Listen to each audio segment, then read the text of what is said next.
북유럽 신화, 닐 게이먼 지음. 주인공들. 북유럽 신화에는 유명한 신과 여신이 많고 이 책을 통해 그 가운데 상당수를 만나게 될 것이다. 하지만 우리가 아는 대부분의 이야기는 오딘과 그의 아들 토르라는 두 명의 신, 그리고 오딘의 의형제이자 거인의 아들인 로키에 관한 것인데, 로키도 에시르 신족과 함께 아스가르드에서 살았다. 오딘. 모든 신 가운데 지위가 가장 높고 나이도 제일 많다. 세상의 많은 비밀을 알고 있으며 지혜를 얻기 위해 자신의 한쪽 눈을 포기했다. 그뿐만 아니라 룬 문자에 대한 지식과 힘을 얻으려고 자신을 희생하기까지 했다. 오딘은 이 세상의 중심인 이그드라실이라는 나무에 9일 동안 거꾸로 매달려 있었다. 날카로운 창끝이 그의 옆구리를 꿰뚫어 심한 상처를 냈고 강한 바람이 나무에 매달린 그의 몸을 움켜쥐고 뒤흔들었다. 오딘은 9일 내내 아무것도 먹지도 마시지도 못했다. 그리고 홀로 심한 고통에 시달리면서 서서히 생명의 빛이 꺼져갔다.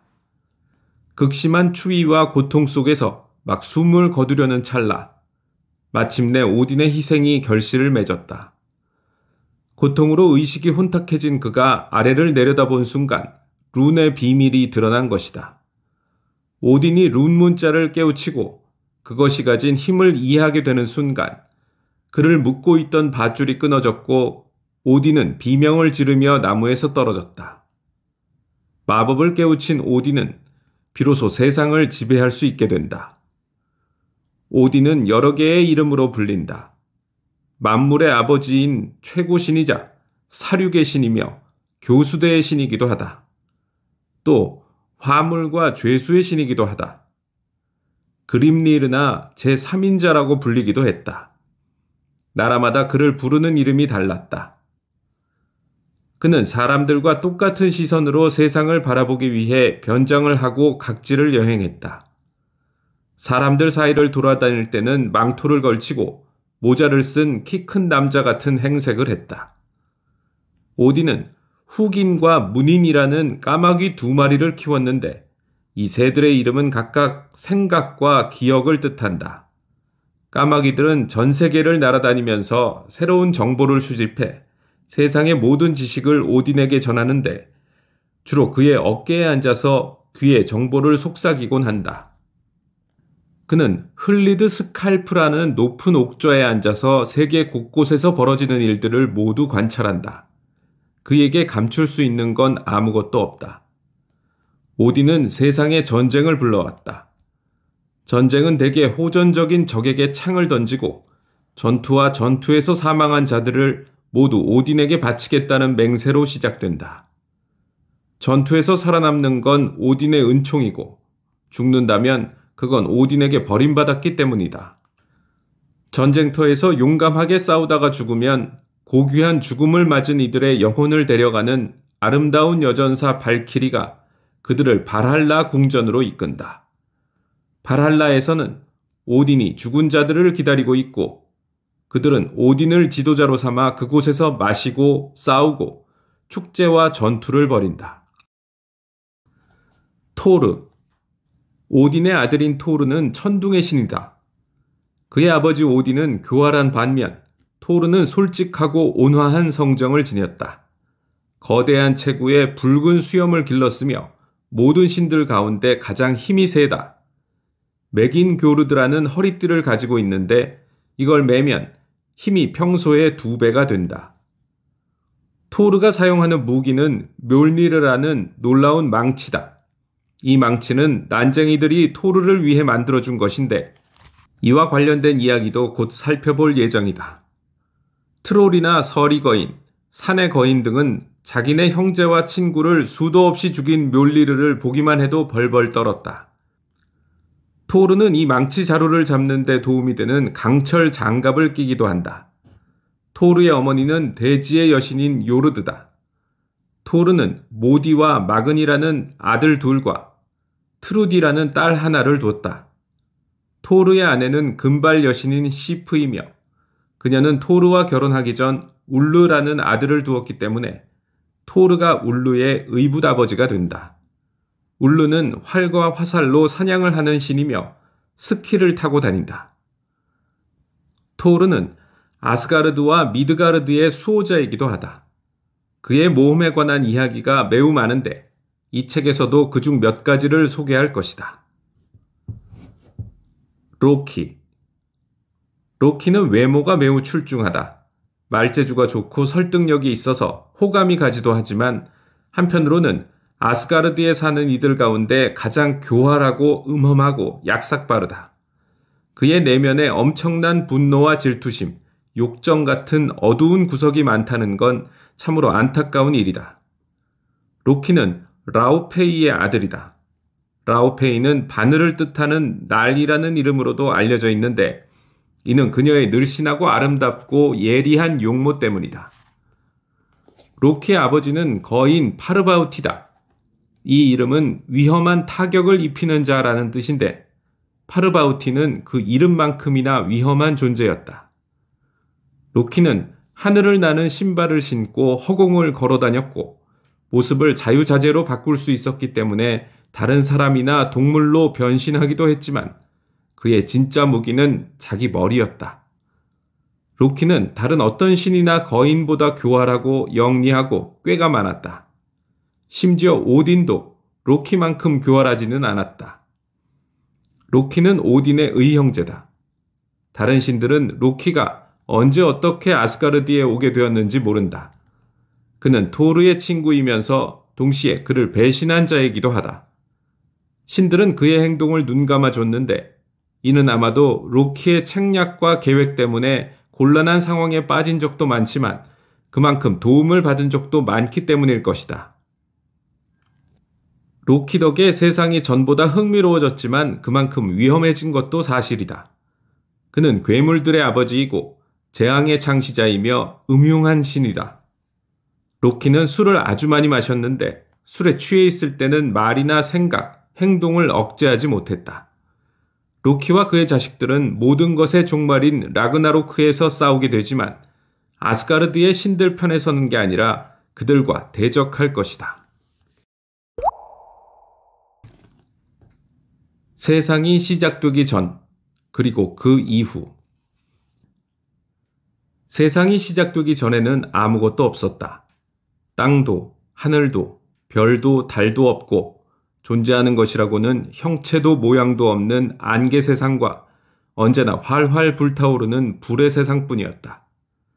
북쪽에는 니플헤임이라는 암흑의 땅이 있다. 이곳에서는 독액이 흘러넘치는 11개의 강이 안개를 뚫고 흘렀는데 이 강들은 모두 니플헤임의 중심부에 있는 흐베르겔미르라는 부글거리며 소용돌이치는 하나의 샘에서 발원한 것이다. 니플헤임은 얼어붙을 듯이 춥고 모든 것을 가리는 탁한 안개가 무겁게 드리워져 있다. 하늘도 안개에 가려 보이지 않고 땅에는 냉기 어린 안개가 자욱하다. 남쪽에는 무스펠이 있다. 무스펠은 불이다. 그곳에서는 모든 것들이 빛을 발하며 타오른다. 니플헤임은 어두운 잿빛인 반면 무스펠은 환하게 밝고 안개의 땅은 꽁꽁 얼어붙어 있지만 이곳에는 녹은 용암이 흐른다. 이곳은 대장장이가 피운 불길이 뜨겁게 타오르는 열기로 인해 모든 게 줄줄 녹아 흐르기 때문에 단단한 지면도 없고 하늘도 없다. 불꽃과 뿜어져 나오는 열기, 흐물흐물 녹은 바위, 그리고 타오르는 불씨뿐이다.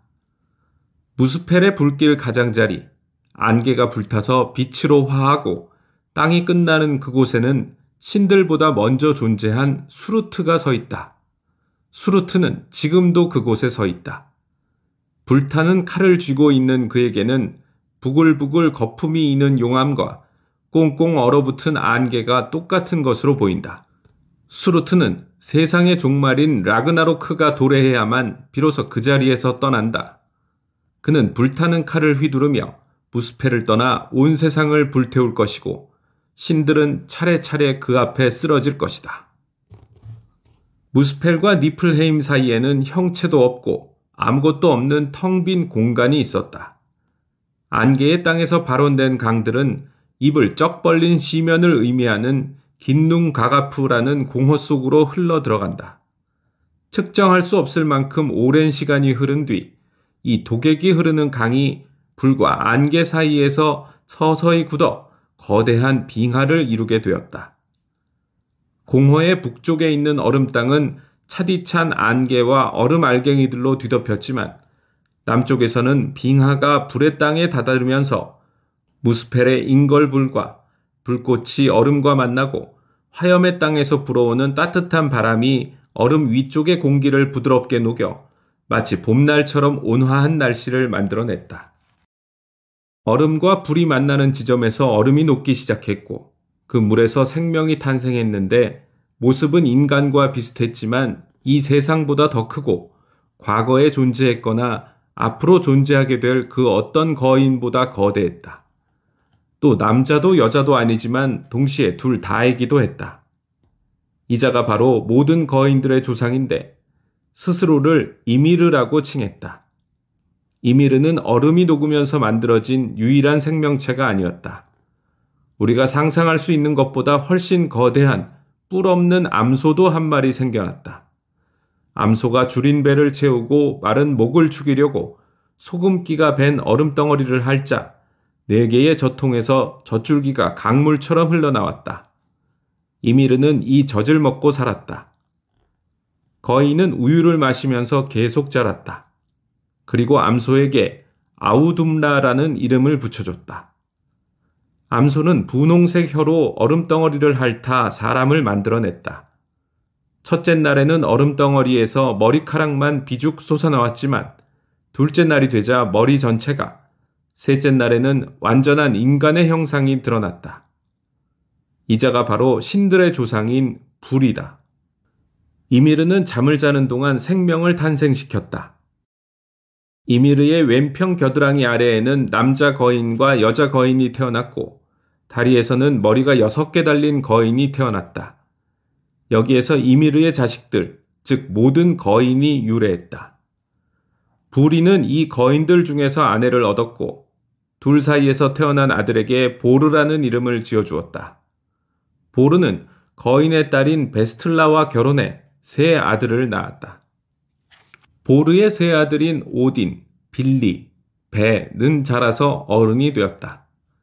그들은 자라는 동안 멀리서 타오르는 무스펠의 불길과 니플헤임의 어둠을 보았지만 그곳에 갔다가는 죽음을 맞게 되리라는 걸 알고 있었다. 이 형제들은 얼음과 안개 사이에서 생겨난 거대한 시면인 긴눈가가프에 영원히 갇혀있는 신세였다. 결국 어디에도 존재하지 않는다고도 할 수 있는 상황인 것이다.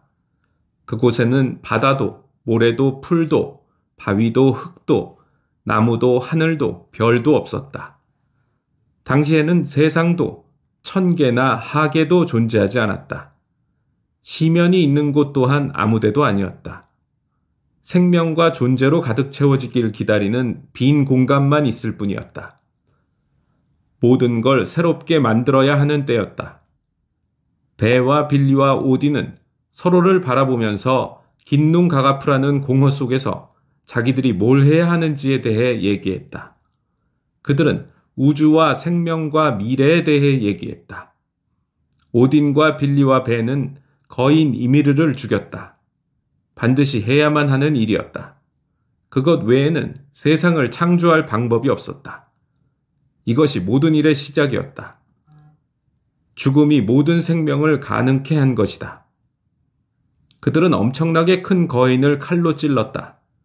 이미르의 시체에서는 상상도 할 수 없을 정도로 많은 양의 피가 솟구쳤다. 바다처럼 짜고 대양처럼 잿빛을 띤 피의 분수가 너무나도 갑자기, 너무나도 강력하고 깊게 솟구쳐서 홍수를 일으킨 탓에 거인들이 모두 휩쓸려가 빠져 죽었다. 이미르의 손자인 베르겔미르라는 거인과 그의 아내만 나무 상자에 기어올라 살아남았다. 오늘날 우리가 알고 두려워하는 거인들은 모두 이 부부의 후손들이다. 오딘과 그의 형제들은 이미르의 살로 흙을 만들었다. 그리고 이미르의 뼈를 쌓아 올려 산과 절벽을 만들었다. 우리가 보는 바위와 조약돌, 모래와 자갈은 모두 오딘과 빌리와 베가, 이미르와 싸우던 도중에 부수고 으스러뜨린 이미르의 치아와 뼈 조각들이다. 세상을 둘러싼 바다는 이미르의 피와 땀이다. 하늘을 올려다보면 이미르의 두개골 내부가 보일 것이다. 밤에 보이는 별과 행성, 모든 혜성과 유성은 무스펠에서 타오르는 불길에서 날아온 불꽃이다. 낮에 보이는 구름은 한때 이미르의 두개골 속에 있던 뇌수다. 어쩌면 지금도 어떤 생각의 골몰에 있을지 모른다. 세상은 평평한 원반 모양이고 바다가 그 주위를 둘러싸고 있다. 거인들은 가장 깊은 바다 바로 옆인 세상의 가장자리에서 산다. 오딘과 빌리와 벤은 거인들이 가까이 오지 못하게 하려고 이미르의 속눈썹으로 벽을 만들어 세상의 중심부 둘레에 벽을 세웠다. 그들은 벽 안쪽의 세상을 미드가르드라고 불렀다. 미드가르드는 텅 비어 있었다. 아름다운 땅이었지만 목초지를 걷거나 맑은 물에서 물고기를 잡는 사람도 없고 바위투성이 산을 탐험하거나 구름을 올려다보는 이도 없었다. 오딘과 빌리와 벤은 이곳에 거주하는 사람이 생기기 전까지는 진정한 세상이 될 수 없다는 걸 알았다. 그들은 사방을 돌아다니면서 사람을 찾았지만 어디에도 사람의 흔적은 보이지 않았다. 그러다 마침내 바다 끄트머리에 있는 바위 위에서 바닷물에 쓸려온 통나무 2개를 발견했다. 조류에 밀려 떠다니다가 해안으로 밀려온 것이었다. 첫 번째 통나무는 물풀의 나무였다. 물풀의 나무는 튼튼하고 아름다우며 땅속 깊이 뿌리를 뻗는다. 그 목재는 자르기 쉽고 쪼개지거나 금이 가지 않아 도구의 손잡이나 창 자루를 만들기에 아주 좋은 소재다. 그들이 해변에서 발견한 두 번째 통나무는 느릅나무였는데 첫 번째 통나무와 서로 닿을 듯이 아주 가까이 놓여 있었다. 느릅나무는 겉모습이 우아하지만 그 목재는 매우 단단해서 가장 견고한 널빤지와 기둥을 만들 수 있다. 그래서 느릅나무를 이용해 멋진 저택이나 궁전을 짓곤 한다. 신들은 통나무 2개를 집어들고는 사람 키높이 정도가 되게 모래 위에 똑바로 세웠다. 오딘은 통나무를 잡고 하나씩 차례대로 생명을 불어넣었다. 그들은 이제 더 이상 해변에 떠밀려온 죽은 통나무가 아니라 살아있는 생명체가 되었다. 빌리는 그들에게 의지와 지성, 추진력을 선물했다. 이제 그들은 움직일 수 있고 무언가를 원할 수도 있다. 벤은 통나무를 깎아서 그들에게 인간의 형상을 주었다. 들을 수 있는 귀를 만들고 볼 수 있는 눈과 말할 수 있는 입도 만들어줬다. 해변에 서 있던 2개의 통나무가 2명의 벌거벗은 사람이 되었다. 벤은 그중 한 명에게는 남성의 성기를, 다른 한 명에게는 여성 성기를 만들어줬다. 세 형제는 여자와 남자를 위한 옷을 만들어서 그들이 몸을 가리고 세상 끝에 있는 이 해변에 흩뿌려지는 차가운 물보라 때문에 체온이 내려가지 않게 해줬다. 그리고 마지막으로 2 사람에게 이름을 지어줬다. 남자는 물풀의 나무를 뜻하는 아스크라고 부르고 여자는 느릅나무라는 뜻의 엠블라라고 불렀다. 아스크와 엠블라는 우리 모두의 아버지이고 어머니다. 모든 인간은 자신의 부모와 그들의 부모, 그리고 그 이전 세대의 부모들에게 생명을 빚지고 있다.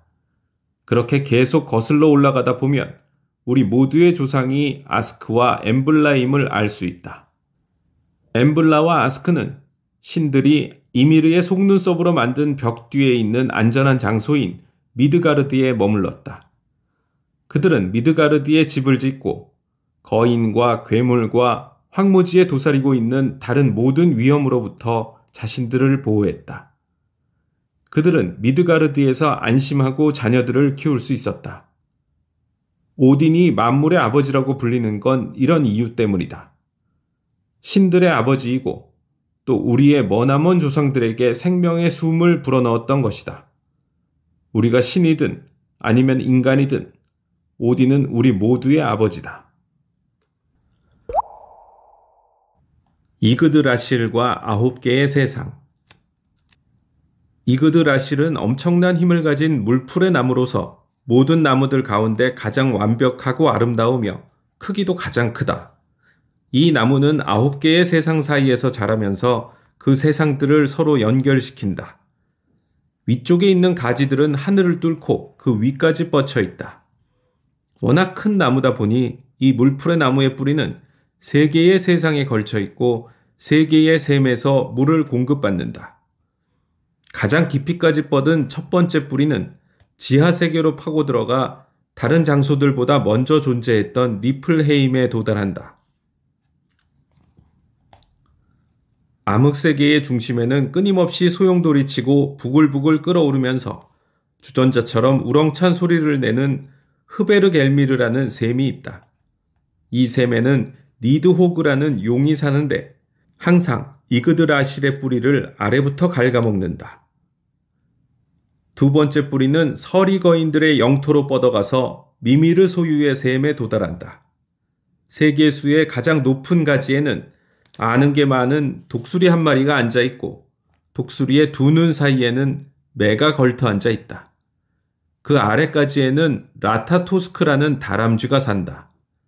이 다람쥐는 시체를 먹는 무서운 니드호그에게 들은 소문과 메시지를 독수리에게 전하고 다시 독수리의 말을 니드호그에게 전달한다. 그 과정에서 양쪽 모두에게 거짓말을 하고 그들이 화내는 모습을 보며 즐거워한다. 숫사슴 4마리가 세계수의 거대한 나뭇가지를 뜯어먹으면서 나뭇잎과 나무 껍질을 개걸스럽게 집어삼키고 나무 아래쪽에는 셀 수 없이 많은 뱀들이 꿈틀거리며 뿌리에 덤벼든다. 세계수에는 기어 올라갈 수 있다. 오딘이 스스로 희생양이 되어 매달렸던 것도 이 나무였다. 세계수를 교수대로 삼고 자신은 교수형에 처해진 신이 된 것이다. 신들은 세계수에 올라가지 않는다. 그들은 비프로스트라는 무지개 다리를 이용해 여러 세계를 여행한다. 무지개를 타고 여행할 수 있는 건 신들뿐이다. 서리 거인이나 트롤이 아스가르드에 가기 위해 무지개 다리에 기어오르려고 했다가는 당장 발이 불타버릴 것이다. 9개의 세상 이름과 각각의 특징은 다음과 같다. 아스가르드, 에시르 신들의 거처, 오딘이 자기 집으로 삼은 곳이다. 알프헤임, 빛의 요정들이 사는 곳, 빛의 요정들은 태양이나 별처럼 아름답다. 니다벨리르, 스바르탈페임이라고 부르기도 한다. 난쟁이들이 산 아래에 살면서 놀라운 작품들을 만들어 놓았다. 미드가르드, 남자와 여자가 사는 세상, 우리 인간들이 거처로 삼은 곳이다. 요툰헤임, 서리 거인과 산의 거인들이 돌아다니거나 살면서 자기네 궁전을 지은 곳. 바나헤임, 바니르 신족이 사는 곳. 에시르 신족과 바니르 신족은 모두 평화조약으로 맺어진 신들이며 바니르 신족들 중에는 에시르 신족들과 함께 아스가르드에 사는 이들도 많다. 니플헤임, 어두운 안개로 뒤덮인 세상. 무스펠, 수르트가 지키고 있는 화염의 세상. 그리고 지배자의 이름을 따서 명명한 땅이 있으니 바로 헬인데 전쟁에서 용감하게 전사하지 않은 자들은 죽은 뒤 모두 이곳으로 간다. 세계수의 마지막 뿌리는 신들의 터전이자 에시르 신족들이 자기네 거처로 삼은 아스가르드에 있는 샘으로 뻗어나간다. 신들은 날마다 이곳에서 회의를 열며 세상에 종말이 도래했을 때 그들이 최후의 전투 라그나로크에 참전하기 전에 모이게 될 곳도 여기다. 이곳을 우르드의 샘이라고 부른다. 그곳에는 노른이라는 세 자매가 사는데 다들 지혜로운 처녀다. 그들은 샘을 관리하고 또 이그드라실의 뿌리가 항상 지늘게 덮여 있도록 잘 돌봤다. 이 샘은 운명의 여신 우르드의 것인데 그녀는 우리의 과거다. 그리고 현재를 관장하는 베르단디와 목표로 삼은 것이라는 의미를 가진 스쿨드가 있는데 스쿨드의 영역은 미래다. 노르는 우리 인생에서 어떤 일이 벌어질지 결정한다. 이들 3명 외에 다른 노른들도 있다. 거인 노른과 요정 노른, 난쟁이 노른, 바니르 신족 노른, 착한 노른과 나쁜 노른 등이 있으며 그들의 결정에 따라 우리의 운명이 좌우된다. 어떤 노른은 사람들에게 안락한 삶을 선사하는 반면 힘겨운 삶이나 짧은 인생, 뒤틀리고 굴곡진 인생을 안겨주는 노른들도 있다. 그들은 우르드의 셈에서 인간의 운명을 정한다.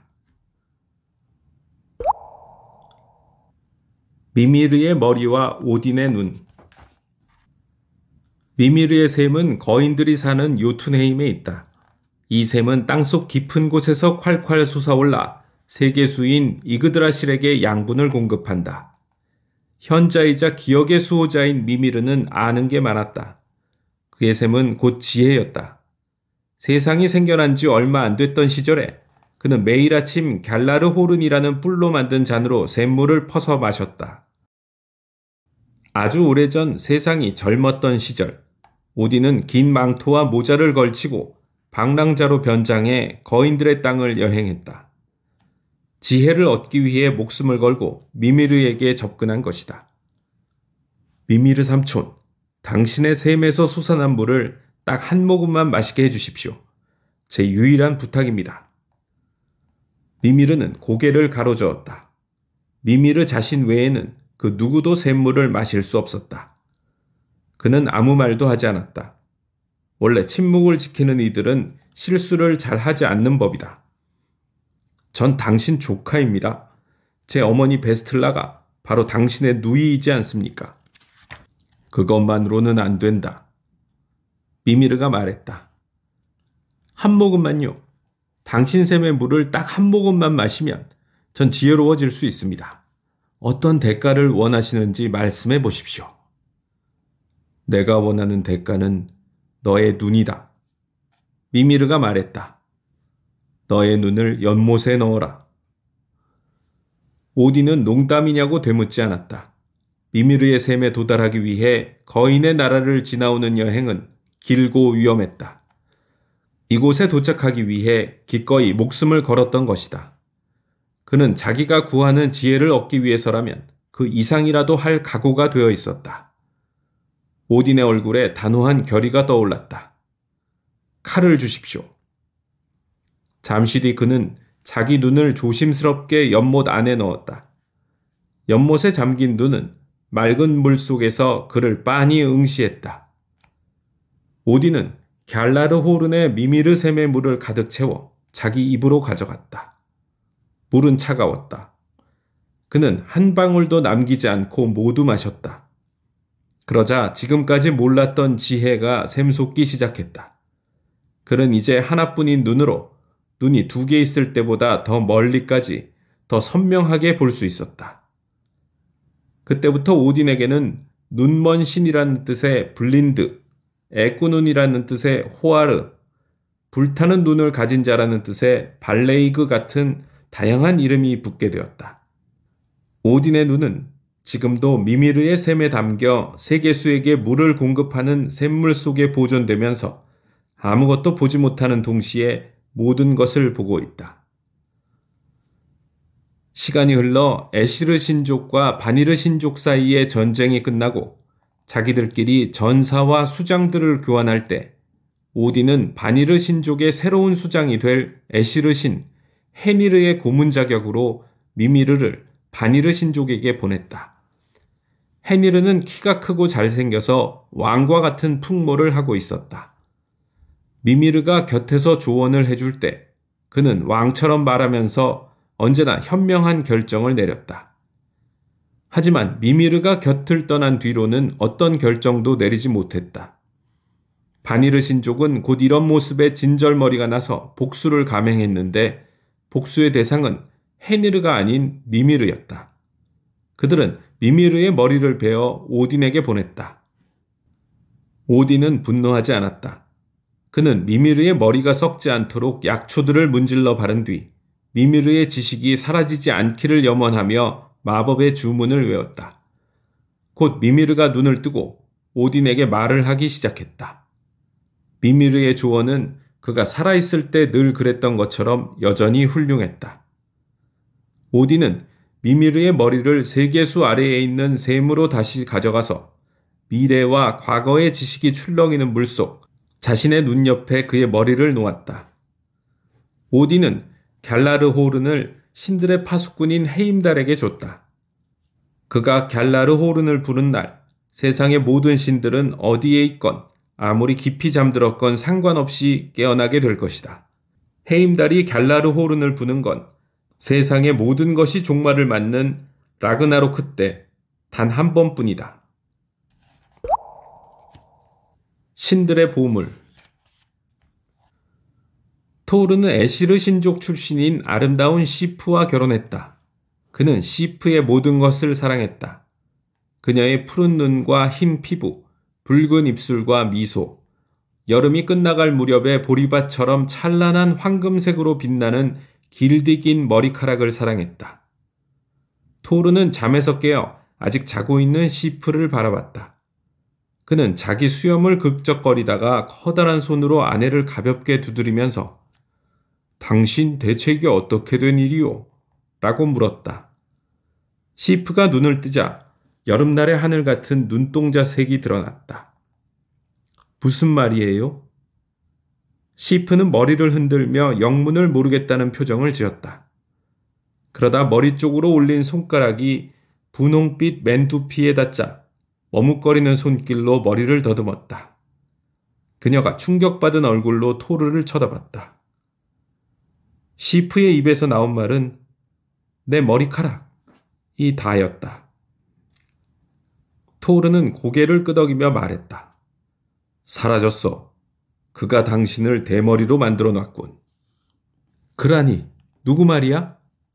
시프가 물었다. 토르는 대답 없이 자신의 엄청난 힘을 2배로 강하게 만들어주는 허리띠, 맥인 교르드를 맸다. 그러고는 겨우 입을 뗐다. 로키 말이야. 로키가 한 짓이라고. 그걸 어떻게 알아? 시프는 머리를 계속 만지면 머리카락이 다시 돌아오기라도 할 것처럼 정신 나간 듯한 손놀림으로 민머리를 매만지면서 물었다. 왜냐하면 뭔가 일이 잘못될 때마다 우리가 제일 먼저 하는 생각은 이게 다 로키 짓이라는 거잖아. 그러면 시간이 엄청 절약된다고. 로키의 집으로 달려간 토르는 잠긴 문을 산산조각 내고 들어갔다. 그리고 로키를 잡아채 허공으로 높이 들어올리면서 물었다. 왜 그랬어? 왜라니? 뭐 말이야? 로키는 완벽한 결백을 그림으로 그린 듯한 표정을 지어 보였다. 시프의 머리카락, 내 아내의 아름다운 금발, 대체 왜 자른 거냐고? 로키의 얼굴에는 교활함, 찔리는 표정, 잔인함, 당혹감 등 수많은 표정이 차례로 스쳐 지나갔다. 토르는 로키의 몸을 세게 흔들었다. 로키는 아래를 내려다보면서 최선을 다해 주눅든 표정을 지어 보였다. 그냥 재미삼아 한 거야. 술에 잔뜩 취해 있었거든. 잔뜩 치솟아 있던 토르의 눈썹이 아래로 처졌다. 시프는 자기 머리카락을 정말 자랑스럽게 여긴다고. 사람들이 보면 시프가 무슨 벌을 받느라 삭발을 당한 줄 알 거야. 절대로 해서는 안 되는 어떤 일을 말도 안 되는 상대와 저질렀나 보다고 여길 거라고. 그래, 그렇겠지. 로키가 말했다. 아마 다들 그렇게 생각할 거야. 그리고 안타깝게도 뿌리까지 완전히 뽑아버렸기 때문에 앞으로 남은 평생 동안 완전히 대머리로 살아야 할 거야. 뭐? 설마. 토르는 이제 자기 머리보다 훨씬 높이까지 쳐들고 있는 로키를 천둥 같은 얼굴로 올려다봤다. 아마 그렇게 될 거야. 하지만 세상에 모자와 스카프라는 게 있으니까 평생 대머리로 살 수는 없어. 토르가 버럭 소리를 질렀다. 왜냐하면 로키, 내가 지금 당장 시프의 머리카락을 되돌려 놓지 않는다면 네 몸의 뼈를 전부 다 부러뜨려 버릴 테니까 말이야. 하나도 남김없이 전부 다. 그리고 머리카락이 제대로 자라지 않으면 다시 돌아와서 네 놈의 뼈를 한 번 더 부러뜨려 줄 거야. 그리고 다시 또 부러뜨리고 그렇게 매일 반복하다 보면 곧 아주 익숙해지겠지. 토르는 아까보다 약간 쾌활해진 목소리로 말을 이었다. 안 돼! 로키가 말했다. 머리카락을 다시 되돌려 놓는 건 불가능해. 그런 식으로 해결될 일이 아니라고. 오늘은 토르가 골똘히 생각에 잠겨서 말했다. 네 뼈를 다 부러뜨리는데 아마 1시간쯤 걸리겠지. 하지만 연습을 충분히 하고 나면 15분 안에도 가능해질 거야. 어떻게 될지 두고 보면 재미있겠네. 그가 로키의 첫 번째 뼈를 부러뜨리기 시작했다. 난쟁이들! 로키는 외마디 비명을 내지르듯이 말했다. 뭐라고? 난쟁이들. 그들은 뭐든지 만들 수 있잖아. 그러니까 시프를 위한 금발도 만들 수 있을 거야. 두피에 매끄럽게 달라붙어서 진짜 머리카락처럼 자연스럽게 자라는 완벽한 금발을. 그들은 할 수 있어. 할 수 있을 거라고 내가 맹세할게. 그러면 가서 난쟁이들과 얘기해봐. 토르가 말했다. 그는 머리 위로 높이 들어 올렸던 로키를 바닥으로 떨어뜨렸다. 로키는 비틀거리며 일어나더니 토르가 다른 뼈를 더 부러뜨리기 전에 재빨리 자리를 떴다. 그리고 하늘을 걸을 수 있는 신발을 신고 난쟁이들의 작업장이 있는 스파르탈 페임으로 향했다. 난쟁이들 중에서 가장 손재주가 뛰어난 이들은 이발디의 아들인 3명의 난쟁이들이었다. 로키는 땅속 깊은 곳에 있는 그들의 대장간을 찾아갔다. 안녕하신가 이발디의 아들들.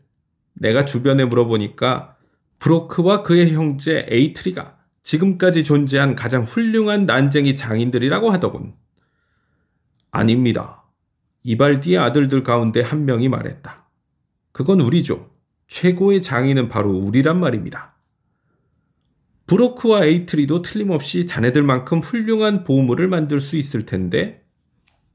거짓말. 이발디의 아들 중 가장 키가 큰 자가 말했다. 손가락이 무뎌 빠진 그 무능한 놈들은 말편자 하나 제대로 못 만들걸요? 키는 가장 작지만 가장 지혜로운 이발디의 아들은 그냥 어깨만 으쓱하고 말았다. 그자들이 뭘 만들든 우리가 더 잘 만들 수 있습니다. 그들이 자네들한테 도전장을 던졌다고 들었어. 로키가 말했다.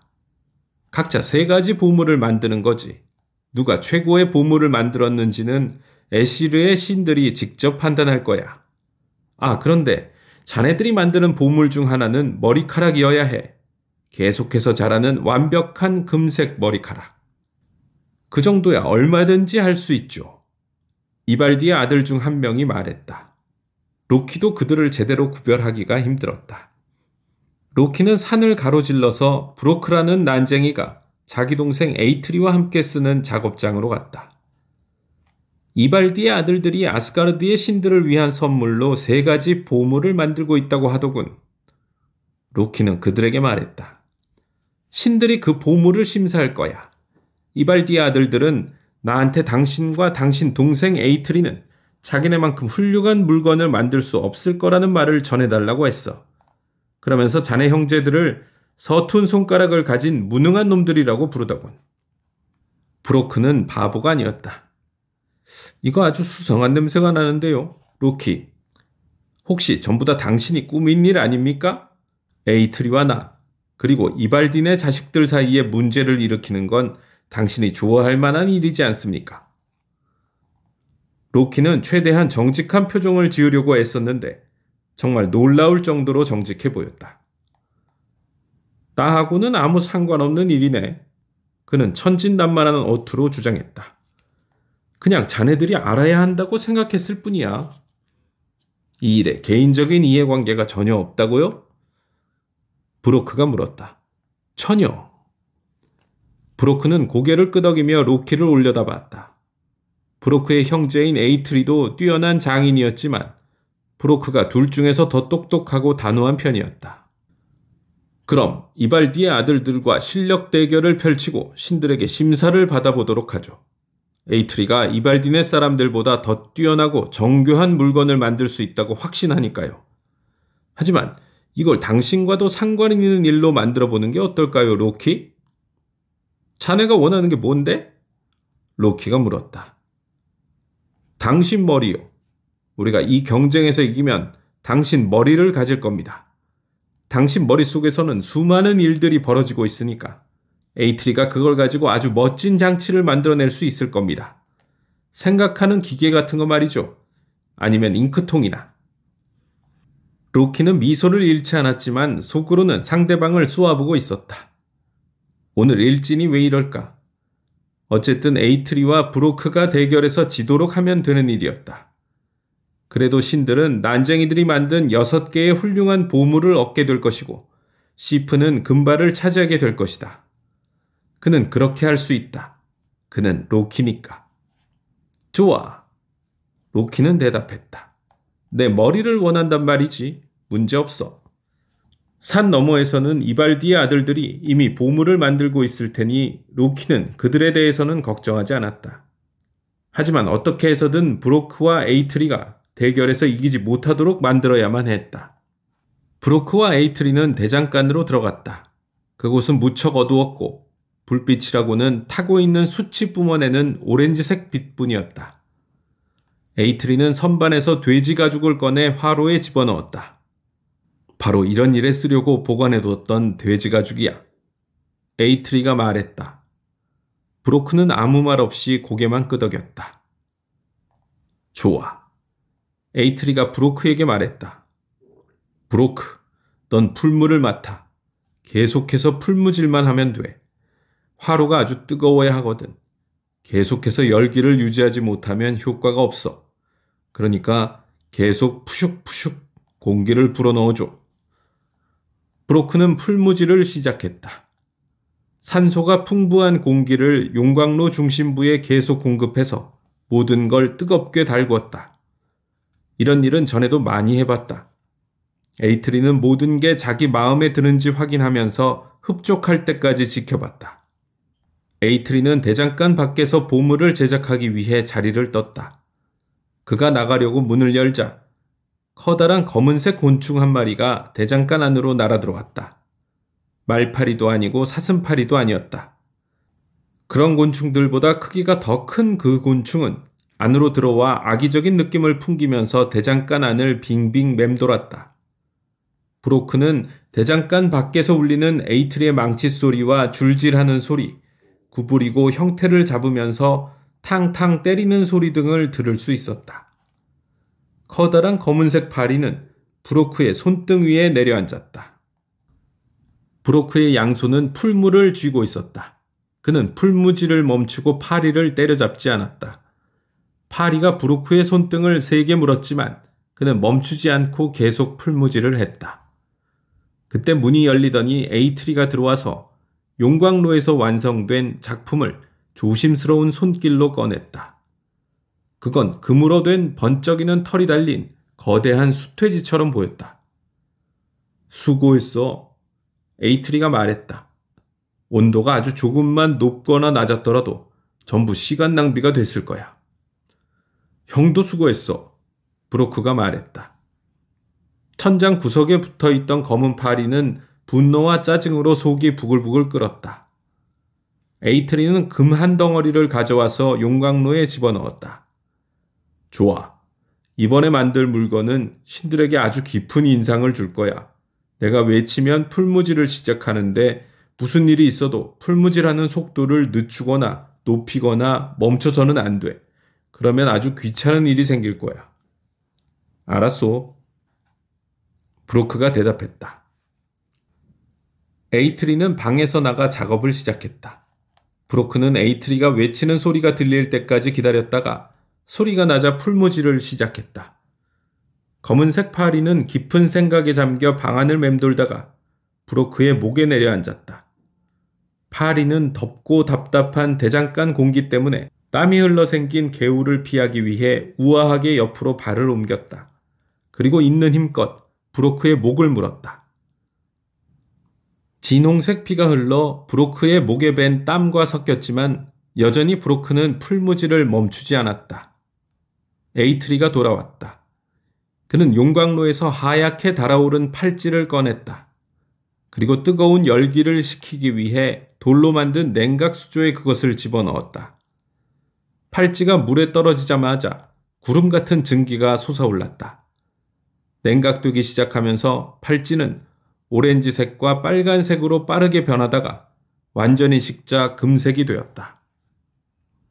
이건 드라우프 니르라는 거야. 에이트리가 말했다.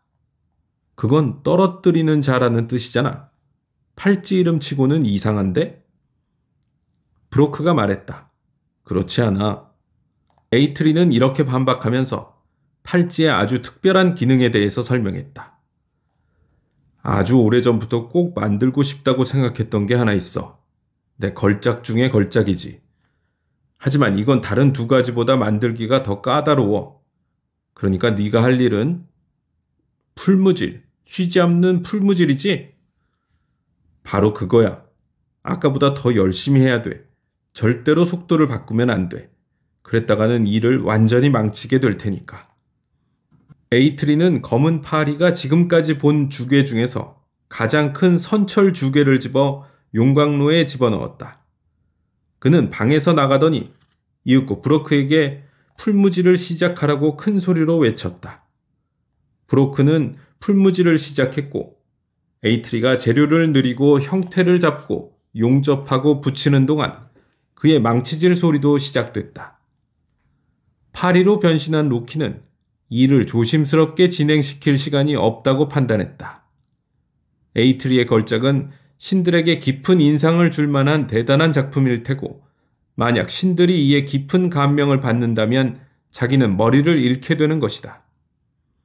로키는 브로크의 양쪽 눈 사이에 내려앉아서 그의 눈꺼풀을 물기 시작했다. 브로크는 눈이 찌르는 듯 아팠지만 그래도 풀무질을 계속했다. 로키는 절망적인 기분으로 더 깊이, 더 세게 물었다. 브로크의 눈꺼풀에서 흐르는 피가 얼굴을 타고 아래로 흐르면서 눈에까지 들어가 앞이 전혀 보이지 않게 되었다. 브로크는 파리를 쫓으려고 눈을 찡그리고 고개를 흔들었다. 머리를 좌우로 흔들기도 하고 입을 빗두름하게 해서 파리가 앉아있는 얼굴 위쪽으로 숨을 불려고도 해봤지만 아무 소용이 없었다. 파리는 계속 물어댔고 브로크의 눈에는 자기 피 외에 아무것도 보이지 않았다. 심한 통증이 그의 머리를 가득 채웠다. 브로크는 속으로 가만히 수를 세다가 풀물을 아래로 누르는 순간을 틈타 한 손에서 풀물을 떼고 파리를 후려치려고 팔을 휘둘렀다. 어찌나 빠르고 강한 일격이었던지 로키는 가까스로 목숨을 구할 수 있었다. 브로크는 다시 풀물을 잡고 계속 펌프질을 했다. 이제 됐어! 에이트리가 소리쳤다. 검은 파리는 불안정하게 방 안을 날아다녔다. 에이트리가 문을 열고 들어오는 틈을 타 파리는 재빨리 방에서 빠져나갔다. 에이트리는 실망한 눈빛으로 동생을 바라봤다. 브로크의 얼굴은 피와 땀으로 범벅이 되어 있었다. 대체 뭘 하고 있었던 거야? 에이트리가 투덜댔다. 모든 걸 망칠 뻔했어. 마지막에 온도가 마구 치솟는 바람에 내가 기대했던 인상적인 작품과는 거리가 먼 게 나오고 말았어. 이제는 결과가 어떻게 될지 그냥 지켜보는 수밖에 없겠군. 그때 다시 원래의 모습으로 돌아온 로키가 열린 문으로 어슬렁거리며 들어왔다. 자, 대결할 준비는 다 됐나? 그가 물었다. 브로크가 아스가르드에 가서 신들에게 내 선물을 바치고 당신 머리를 잘라올 겁니다. 에이트리가 대꾸했다. 나는 대장간에서 물건들을 만드는 걸 가장 좋아하니까 여기 남아있겠습니다. 브로크는 잔뜩 부어오른 눈꺼풀 사이로 로키를 바라봤다. 당신 머리를 자를 순간이 기대되는군요. 당신과 아주 밀접하게 관련된 문제가 되겠죠. 아스가르드에서는 3명의 신이 옥좌에 앉아 있었다. 최고 신인 애꾸는 오딘, 붉은 수염을 기른 천둥의 신 토르, 그리고 잘생긴 여름 수학의 신 프레이였다. 그들이 심판 역할을 하는 것이다. 로키는 거의 똑같이 생긴 이발디의 아들 3명과 함께 신들 앞에 섰다. 검은 수염을 기른 음울한 표정의 브로크는 혼자 한쪽에 서 있었다. 그가 가져온 물건은 시트 아래에 감춰둔 상태였다. 자, 우리가 심사할 물건이 뭔가? 오딘이 물었다. 보물입니다. 로키가 대답했다. 이발디의 아들들이 위대한 오딘 당신과 토르, 프레이에게 드릴 선물을 만들었습니다. 에이트리와 브로크도 마찬가지고요. 6가지 물건 가운데 가장 멋진 보물이 뭔지 판단하는 이 일이 당신들께 달려 있습니다. 먼저 이발디의 아들들이 만든 선물을 제가 직접 보여드리겠습니다. 그는 오딘에게 국리르라는 창을 보여줬다. 복잡한 룬 문자가 새겨진 아름다운 창이었다. 이건 뭐든지 꿰뚫을 수 있는 창입니다. 그리고 던지기만 하면 반드시 그 목표물을 정확하게 맞히죠. 로키가 설명했다. 오딘은 눈이 하나밖에 없기 때문에 때때로 겨냥이 완벽하지 않은 경우가 있었다. 그리고 또 하나 중요한 사실은 이 창을 두고 한 맹세는 절대로 깰 수가 없다는 겁니다. 오딘은 창을 들고 무게를 가늠해 봤다. 그러고는 아주 멋지군. 이렇게만 말했다. 그리고 이건 로키가 자랑스러운 목소리로 말했다. 물 흐르듯 유려하게 찰랑이는 금발입니다. 진짜 순금으로 만든 거죠. 이걸 필요로 하는 사람의 머리에 저절로 달라붙어서 계속 자라게 되는데 어느 모로 보나 진짜 머리카락과 똑같을 겁니다. 이 수십만 가닥의 금실을 보세요. 내가 시험해보지. 토르가 말했다. 시프, 이리 와봐. 시프가 자리에서 일어나 앞으로 나왔는데 머리에 스카프를 둘러쓴 상태였다. 그녀가 머리에 두른 스카프를 벗자 신들은 머리카락 한 올 없이 분홍색으로 반짝이는 시프의 밑머리를 보고 헉하고 숨을 삼켰다. 시프는 난쟁이들이 만든 금색 가발을 조심스럽게 머리에 쓰고는 고개를 흔들었다. 신들은 가발 아랫부분이 시프의 두피에 저절로 달라붙는 모습을 보았다. 이제 그들 앞에 서 있는 시프는 전보다 더 눈부시게 아름다운 모습이었다. 대단하군. 토르가 말했다. 정말 잘했어. 시프는 친구들에게 새로운 머리카락을 보여주려고 금발을 흩날리며 궁정호를 나가 햇빛 속으로 사라졌다. 이발디의 아들들이 만든 놀라운 마지막 선물은 크기가 작고 마치 천처럼 접혀 있었다. 로키는 이 천을 프레이 앞에 놓았다. 이게 뭔가 실크 스카프처럼 생겼는데? 프레이는 별로 대수롭지 않다는 듯 말했다. 그렇지. 로키가 대답했다. 하지만 펼쳐보면 그게 사실은 스키드 블라드니르라는 배라는 걸 알게 될 거야. 어디를 가든 항상 순풍을 불러오는 배지. 그리고 자네가 상상할 수 있는 배들 가운데 가장 크지만 지금 보이듯이 천처럼 접을 수 있기 때문에 주머니에 넣고 다닐 수도 있다고. 프레이가 이 설명에 감명을 받았기 때문에 로키는 안심했다. 3가지 모두 아주 훌륭한 선물이었다. 이제 브로크의 차례였다. 그는 눈꺼풀이 빨갛게 부어있고 목 뒤에는 벌레에 물린 커다란 자국이 보였다. 로키는 브로크가 지나치게 자만심에 찬 모습이라고 생각했다. 이발디의 아들들이 만든 놀라운 물건을 고려하면 더욱 그래 보였다. 브로크는 금으로 만든 팔찌를 가져와서 높은 옥좌에 앉은 오딘 앞에 놓았다. 이 팔찌는 드라우프니르라고 합니다. 9일마다 한 번씩 이것과 똑같이 아름다운 금팔찌 8개가 여기에서 생겨날 겁니다. 사람들에게 상으로 나눠주셔도 되고 아니면 직접 보관하셔서 당신의 부를 늘리셔도 되죠. 오딘은 팔찌를 자세히 살펴보더니 자기 팔에 끼워 이두박근까지 끌어올렸다.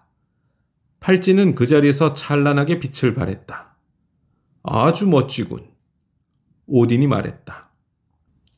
로키는 오딘이 창을 보고도 똑같은 말을 했다는 걸 기억했다. 브로크는 프레이 앞으로 걸어왔다. 그리고 천을 걷어올려 금으로 된 털이 난 거대한 멧돼지를 보여줬다. 이건 저희 형이 당신의 전차를 끌게 하려고 만든 멧돼지입니다. 세상에서 가장 빠른 말보다 더 빠르게 하늘을 가로지르고 또 바다도 건널 수 있죠. 돼지의 금색 털이 빛을 발해서 이제 아무리 캄캄한 밤에도 당신이 하는 일을 훤히 볼 수 있을 겁니다. 그리고 아무리 달려도 절대 지치지 않기 때문에 프레이님을 실망시키는 일도 없을 테고요. 이름은 황금털이 달린 돼지라는 뜻의 굴린 브루스티라고 합니다. 프레이는 꽤나 감명을 받은 듯했다. 그래도 로키는 천처럼 접을 수 있는 마법의 배가 어둠 속에서 빛을 내며 멈추지 않고 달리는 멧돼지만큼 인상적인 물건이라고 생각했다. 로키의 머리는 아직까지 꽤 안전한 편이었다. 그리고 그는 브로크가 내놓을 마지막 선물이 자기가 미리 손을 써둔 물건이라는 것도 알고 있었다. 브로크는 천 아래에서 망치를 꺼내 토르 앞에 놓았다. 토르는 그걸 보더니 코를 킁킁거렸다. 손잡이가 너무 짧은데? 토르가 말했다. 브로크가 고개를 끄덕였다. 네, 그건 제 잘못입니다. 제가 풀무지를 잘못했거든요. 하지만 마음에 들지 않는다고 내치시기 전에 이 망치의 독특한 특징을 설명할 수 있게 해주십시오. 이건 묠니르라고 하는데 번개를 만드는 망치입니다. 그리고 절대로 망가지지 않는 물건이라서 이 망치로 뭔가를 아무리 세게 내리쳐도 망치가 상하는 일은 결코 없을 겁니다. 또 이 망치를 던지면 겨냥한 걸 반드시 명중시킬 수 있고요. 토르는 흥미가 생긴 듯했다. 그가 신경에 거슬리는 것들을 향해 내던졌다가 빗맞히는 바람에 잃어버린 훌륭한 무기들이 매우 많았기 때문이다. 또 던진 무기가 멀리 날아갔다가 그대로 사라져서 다시는 보지 못한 경우도 많았다. 아무리 세게, 아무리 멀리 던져도 반드시 당신 손으로 되돌아올 겁니다. 토르는 이제 미소까지 띠고 있었다. 번개의 신이 미소를 짓는 건 자주 있는 일이 아니었다. 망치 크기도 바꿀 수 있습니다. 이것보다 커질 수도 있고 또 원할 경우 우도단에 감출 수 있을 정도로 아주 작게 줄일 수도 있죠. 토르는 기뻐하며 손뼉을 쳤고 덕분에 아스가르드 전체에 천둥 소리가 울려 퍼졌다. 하지만 보시다시피 브로크는 슬픈 목소리로 설명을 마무리했다. 손잡이가 너무 짧습니다. 그건 제 잘못이에요. 에이트리가 망치를 만드는 동안 멈추지 말고 풀무지를 계속했어야 하는데 그러지 못했거든요. 손잡이가 짧은 건 사소한 외관상의 문제일 뿐이다. 토르가 말했다. 이 망치는 우리를 서리거인들로부터 보호해 줄 거다. 지금까지 본 중에서 가장 훌륭한 선물이로군.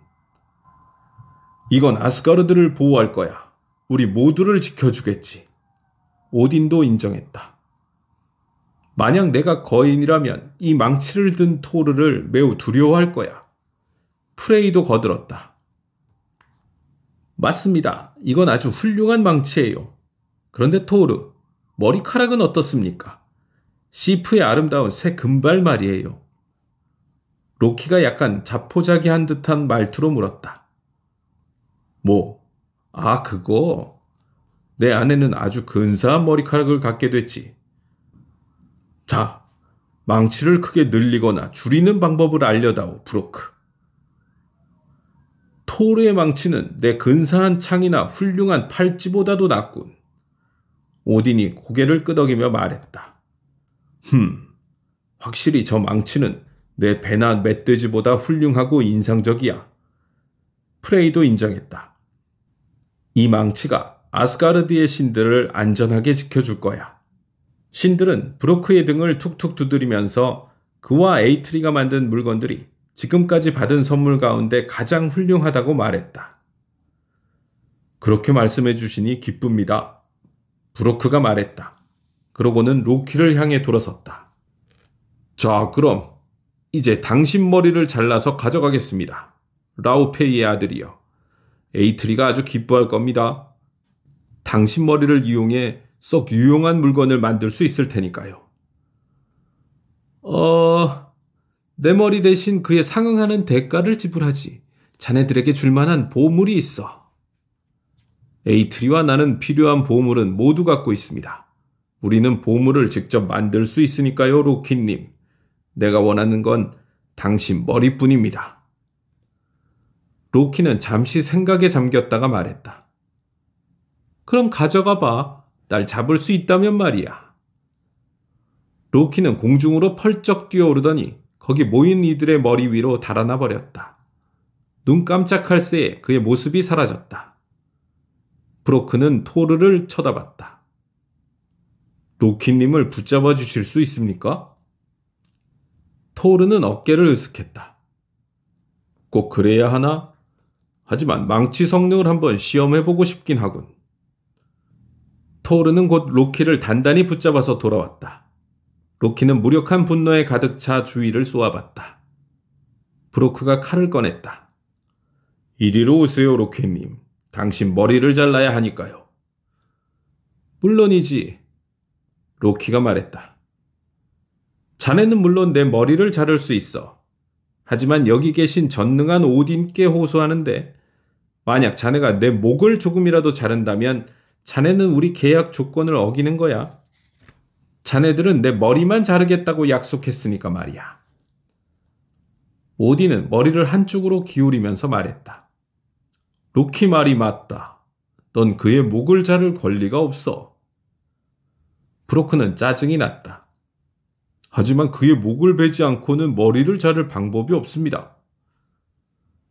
로키는 자신의 기지에 매우 만족해했다. 그것 봐. 누구든 자기가 한 말을 엄밀히 따져보면 감히 로키와 대결을 벌일 수는 없지. 세상에서 가장 현명하고 똑똑하고 영리하고 지적이고 잘생긴 이 몸과. 이때 브로크가 오딘에게 어떤 제안을 속삭였다.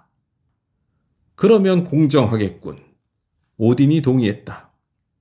브로크는 가죽 조각과 칼을 꺼냈다. 그리고 가죽으로 로키의 입을 덮고 칼날의 끝부분으로 가죽을 뚫으려고 했다. 안 되잖아.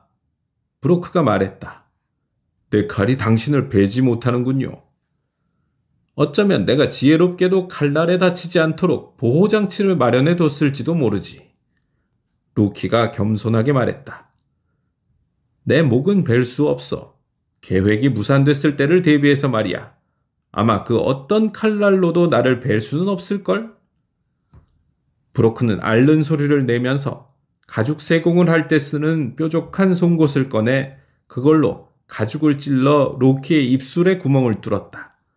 그리고 튼튼한 실로 로키의 입술을 한 대 꿰매버리고는 입이 단단히 꿰매져 불평을 할 수 없게 된 로키를 두고 가버렸다.